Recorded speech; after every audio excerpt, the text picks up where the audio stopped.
you're here. We have a number who are visiting with us. We want to welcome you as well.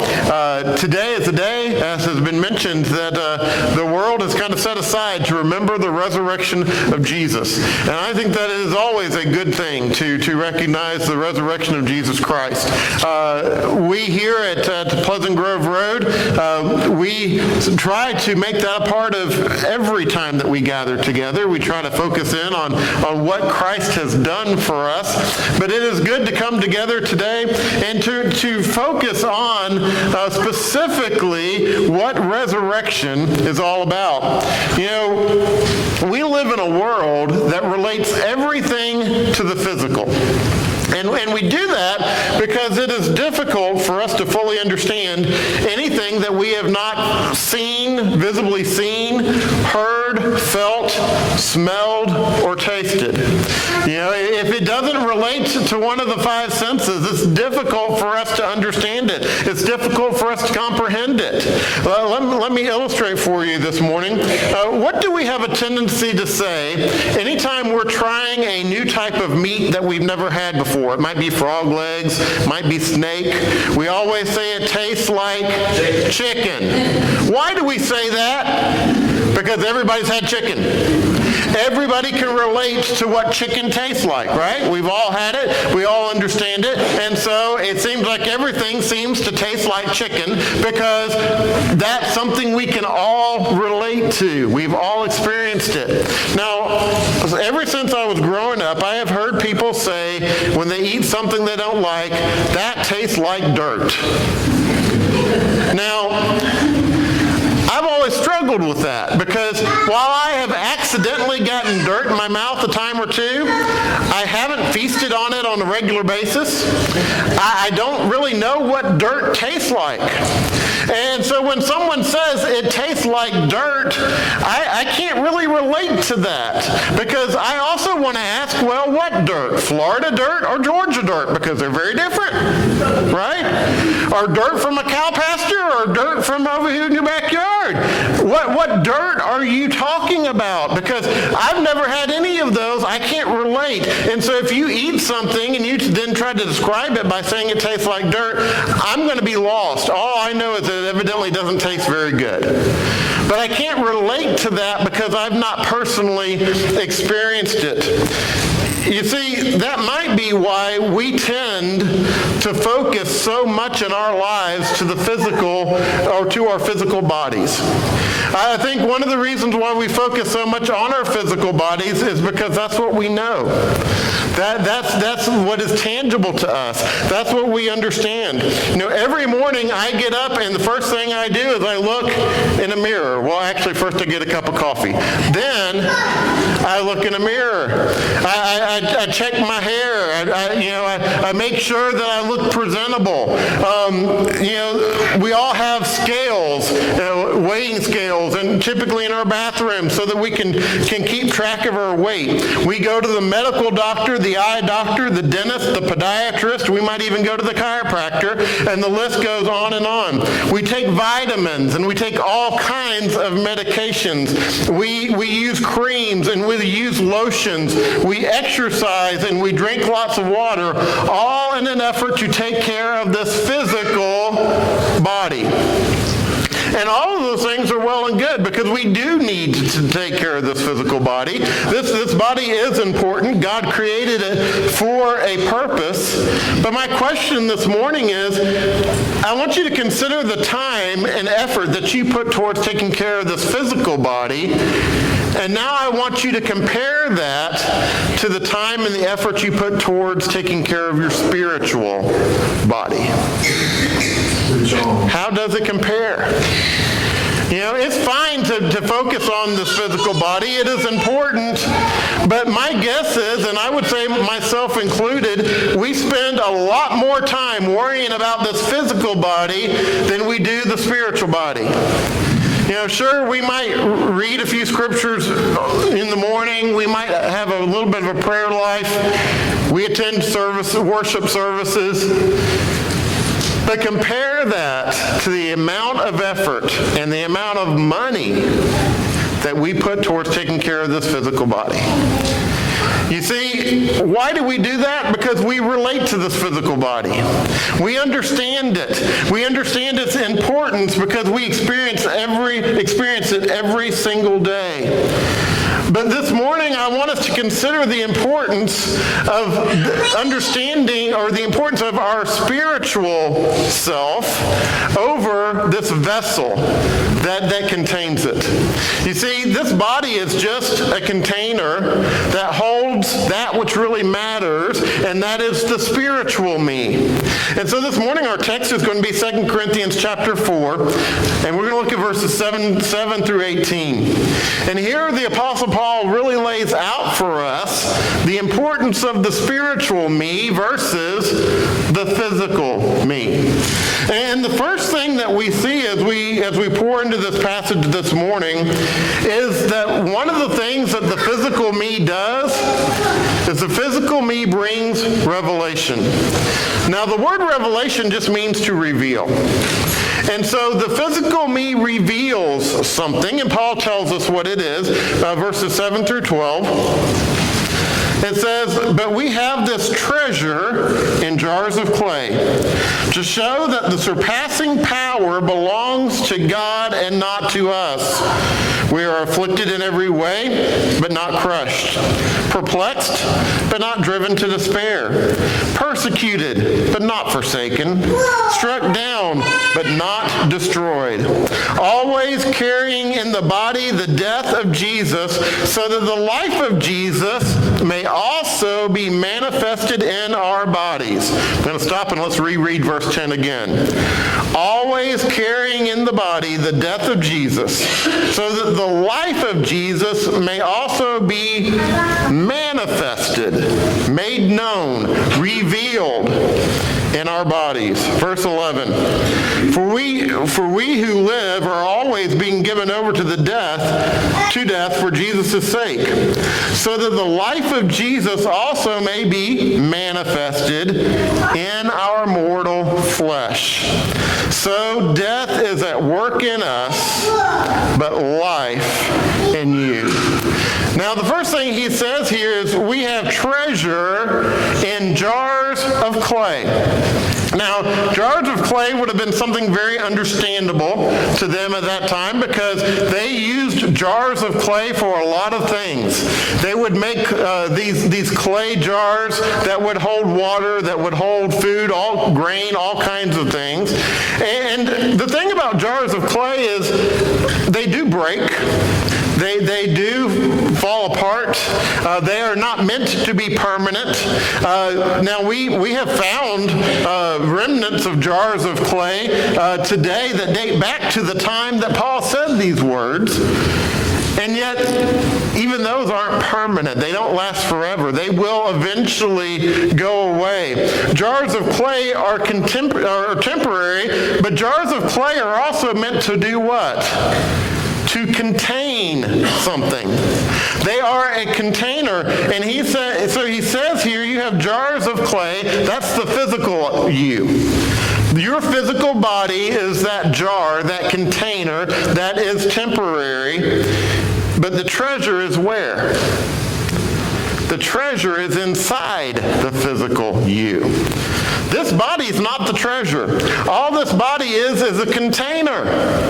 It is meant and designed by God to contain something, and it is meant to contain the treasure, the spiritual you, that relationship with Christ that is there.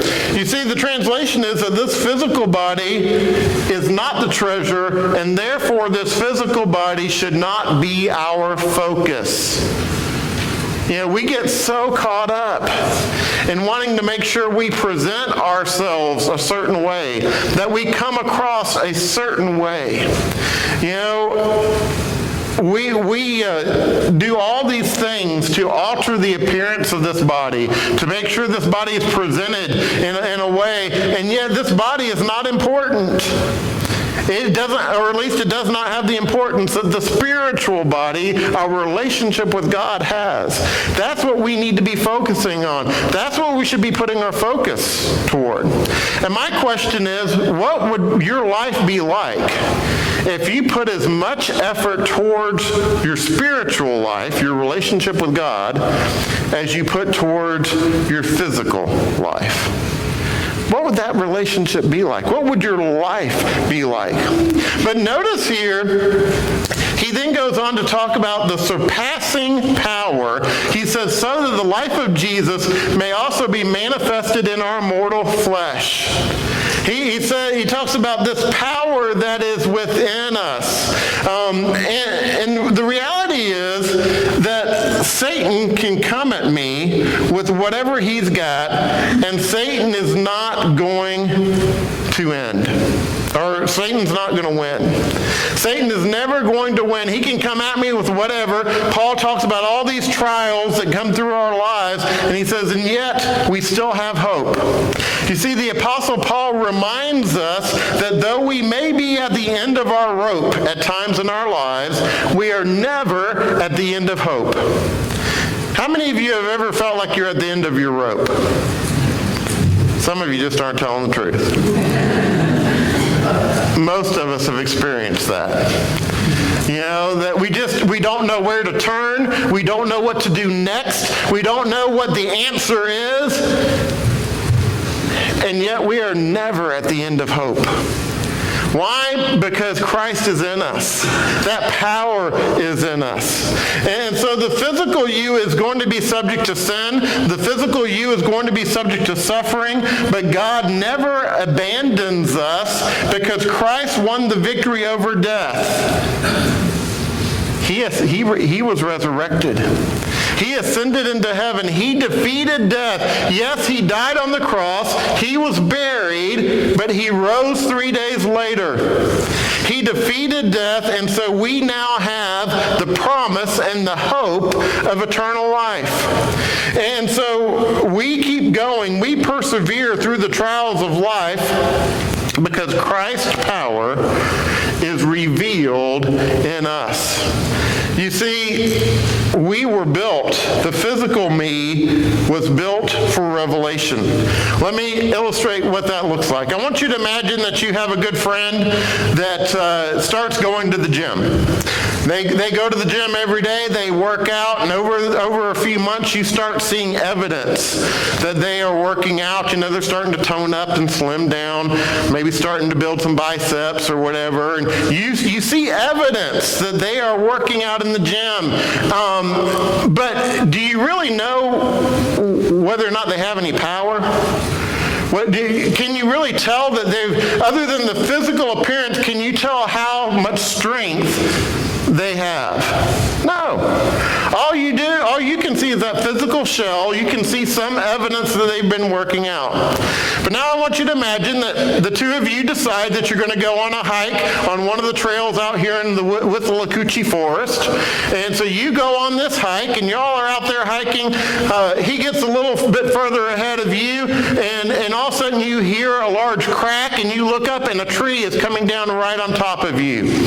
That tree falls on you, knocks you down, pins you to the ground. You try to lift it, but it's too heavy. It won't budge. And this friend who's been working out in the gym for months comes over, lifts that tree up like it's a twig, and tosses it. Now, what do you have evidence of? His power. His power has now been revealed. Before, all you saw was a shell. All you saw is what looked like somebody who was taking care of themselves. You had no idea whether or not that was just a facade or whether or not that was actual strength there. But the moment he lifted that tree off of you, his strength, his power was revealed. When we are living a life for Jesus Christ in this physical body, on this physical earth, as we walk in the light as he is in the light, Jesus Christ is revealed through us. His power, his strength is revealed through us. Paul says, when you go through the trials of life, when you are tormented, when you go through trials and difficulties in life, and you keep moving forward, and people see you continuing and that you're not stopping, guess what they can recognize? That strength isn't you. That strength is Jesus Christ. How many of us have had people come to us when we're going through trials and difficulties in our lives, and they say, "Oh, I just don't know how you can keep going.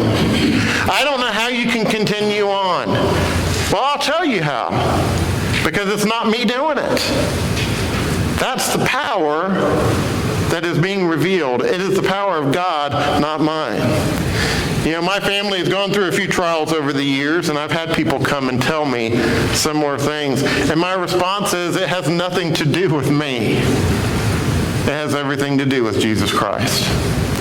You see, this body has the ability to bring revelation, and that is to show Jesus Christ to others. But then Paul goes on to talk about the spiritual me. And he tells us that the spiritual me has nothing to fear. The spiritual me has nothing to ultimately be afraid of. Look at 2 Corinthians chapter 4. And picking up in verse 13, Still in 2 Corinthians 4, picking up in verse 13, he says, "Since we have the same spirit of faith, according to what has been written, I believed, and so I speak. We also believe, and so we also speak, knowing that he who raised the Lord Jesus will raise us also with Jesus and bring us with you into his presence. For it is all for your sake, so that grace extends to more and more people. It may increase thanksgiving to the glory of God." Jesus died on the cross. 3 days, he was buried in a tomb. 3 days later, he came up from the dead. And who was responsible for that? Who was responsible for the resurrection of Jesus? Paul says God was. God did that. And he goes on to say that just as God raised Jesus from the dead, God will raise these physical bodies as well, and he will bring us spiritually into his presence. He will raise us up. He will raise us, the spiritual me, up, and he will bring me into the presence of God. Now, this physical body is going to remain here ultimately. But the spiritual me is going to go home and be with God. Why? Because my God is able. The physical me is going to go through suffering. The physical me is eventually going to go away. But the spiritual me is going to go home to be with the Lord. And so what do we have to be afraid of? You know, when I was growing up, we used to call one of my sisters a scaredy cat. Have you ever heard that term? Scaredy cat. You know, she was afraid of everything, right? And so we would taunt her and we'd say, "You're a scaredy cat." Well, the reality is most of us are scaredy cats. You know, we're all afraid of stuff. We all have things that we are fearful of, and most of the things that we are fearful of relate to the physical. You know, I'm not afraid of heights. I know a lot of people are. I probably should be more afraid of heights than I am. But I am very much afraid of being locked in or closed in. I am claustrophobic, and in a major way. The first thing I do when I walk into any room is, guess what I look for? The exits. I want to know every way out of that. One of the most traumatic experiences I've ever had in my life was going to the fair with my son when he was little, and we went into one of those house of mirror things, you know, and it's all glass and mirrors, and we got stuck in there and couldn't find our way out, and that was an absolute nightmare. I mean, I could see everybody out there, but I couldn't get to them. That's my greatest fear, is to be closed up. And how many of us have different things that we are afraid of in this life that are related to the physical? The reality is, we have no reason to fear any of that. Because one day we're all going to physically die. But we will not, if we're in a relationship with Jesus Christ, we will not spiritually die. You see, true death isn't possible for the Christian. We will will continue to live. This physical body may be gone. But what do we have to fear? You know, I tell people often that I am not afraid to die, but I am very afraid of the process. You know, the process scares me because I don't like pain, but I'm not afraid of death. I have no fear of death, and yet we spend so much time trying to focus on how can I protect myself? How can I protect my rights? How can I protect all of what I think is mine here on this earth? How much time do we spend trying to protect our souls? Trying to ensure that our soul is secure, that our soul is safe. We live so much of our life in fear of what could happen to us here on this earth. How afraid are we of what could happen to us eternally? You see, the spiritual me should be our focus, and the spiritual me should have no fear. But then finally, Paul goes on to tell us in 2 Corinthians 4 that the physical me is going to give way to glory. The physical me is going to go away, and what will be replaced is true glory. Look at picking up in verse 16. It says, "So we do not lose heart. Though our outer self is wasting away, our inner self is being renewed day by day. For this light momentary affliction is preparing for us an eternal weight of glory beyond all comparison. As we look not to the things that are seen, but to the things that are unseen. For the things that are seen are transient, but the things that are unseen are eternal." The Apostle Paul knew suffering. He knew trials. He went through many of them, and continuing in the Lord's service was difficult for Paul because it meant continued suffering in this life. And yet Paul took comfort in knowing that the temporary sufferings of this world were going to lead him to the richest blessings in his relationship with God. They were going to lead to great eternal blessings. Now, I want to picture what this looks like, and this is kind of an outlandish illustration, but I hope it'll help you get the point this morning. I want you to imagine that this aisleway right here is filled with shards of glass.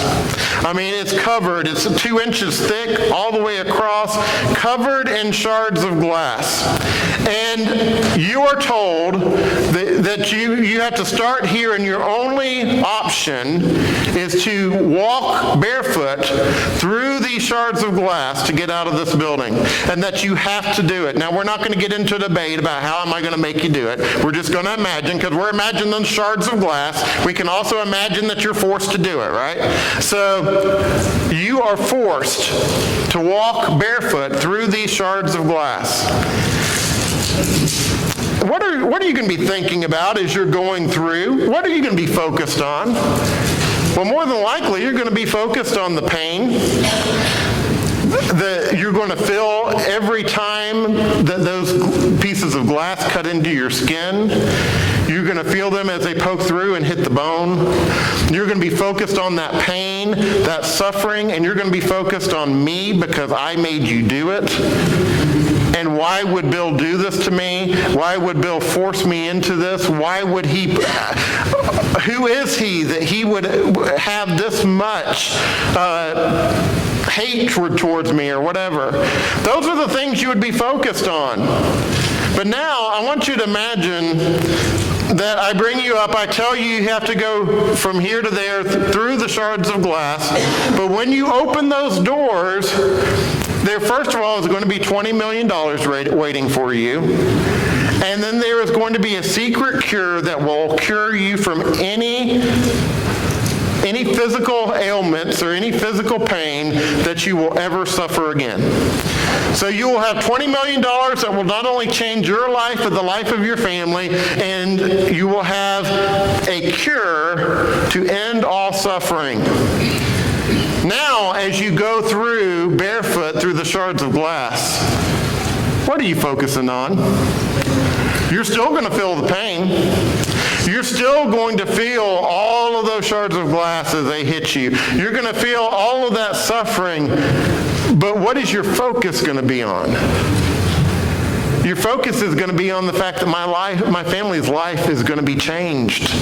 We're never going to have to want again for anything because, after we pay taxes, we're going to end up with $1 million. And that $1 million is going to cover us for a few months. We're going to be good. So I'm never going to have to worry about money again. My family's never going to have to worry about money again. And on top of that, once I hit those doors, my pain will be gone. Every moment of pain that I am feeling right now, it will go away. It will be gone just like that. I will not suffer anymore. I will not hurt anymore, not only from these shards of glass, but anything that will happen to me again in the future, it's going to be gone. And so, yes, I will still feel the pain. I will still have the suffering. And yet I will be looking to the glory that is waiting on me. How do we get through the trials of life? We look to the glory that is waiting on us. You see, beyond those doors, the doors of life, beyond those doors is something far more precious than $20 million. It is a treasure that is beyond price. It is beyond measure. And the pain that I go through in this life will be nothing. I don't even think it'll be a memory. It'll be gone. There will be no more suffering. There will be no more hurt.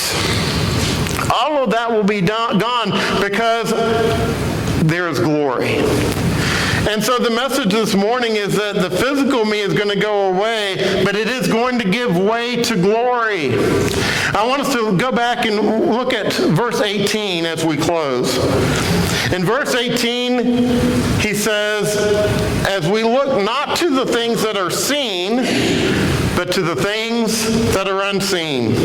For the things that are seen are transient, in other words, temporary. But the things that are unseen are eternal. You know, the world saw Jesus physically walking on this earth. For the 33 years of his life, they saw the physical Jesus walking on this earth.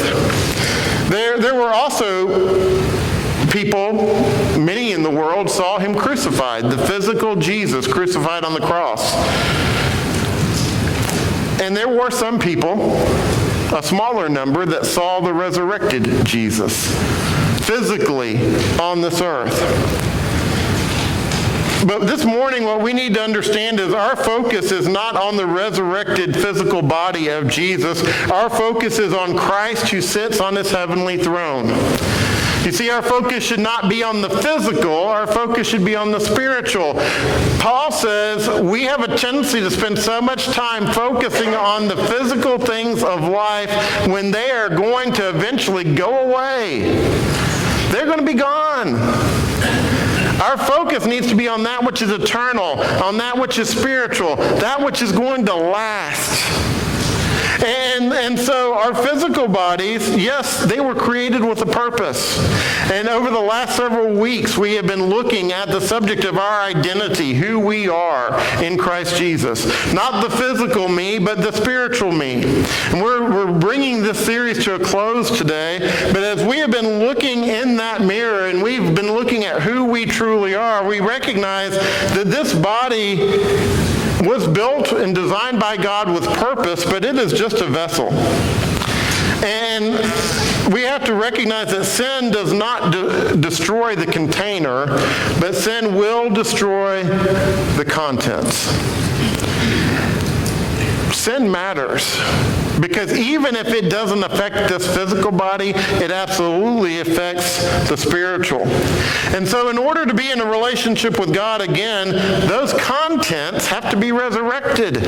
They have to be renewed. And so when I become a Christian, when I give my life to Jesus Christ, the physical body typically doesn't change much. But you see, the physical is not our focus. It is that which is spiritual. And so the physical me does have purpose in that it can reveal the power and the presence of Christ, and it paves the way to glory, but the spiritual me is what truly matters. And so this morning I ask you again, which is your focus? How much focus have you put on the spiritual you? How much time, how much effort do you put on the spiritual you? Next time you go to your bathroom sink and you look in the mirror and you look down at all of the stuff that is around you. Women have more stuff than men, but even men have a few things around there too, right? And we look at all the vitamins and all the makeup and all the stuff for our teeth and for our breath and all the different lotions, and we look at all that stuff that we focus in on making sure this body is presented a certain way. Next time you do that, ask yourself, do I devote as much time towards the spiritual me as I do towards the physical? You see, the spiritual me is going to spend eternity with God. This physical me is not. So what matters most? This morning, if you're not a Christian, won't you give your life to Christ, be baptized for the washing away of your sins, be added to the Lord's church, become a part of his body, and be renewed spiritually so you can be in a relationship with him? If you are a Christian today, what is your focus?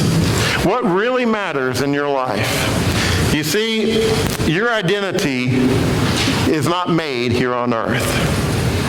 Your identity is eternal. If you're subject to the invitation this morning, we invite you to come as we stand, as we sing.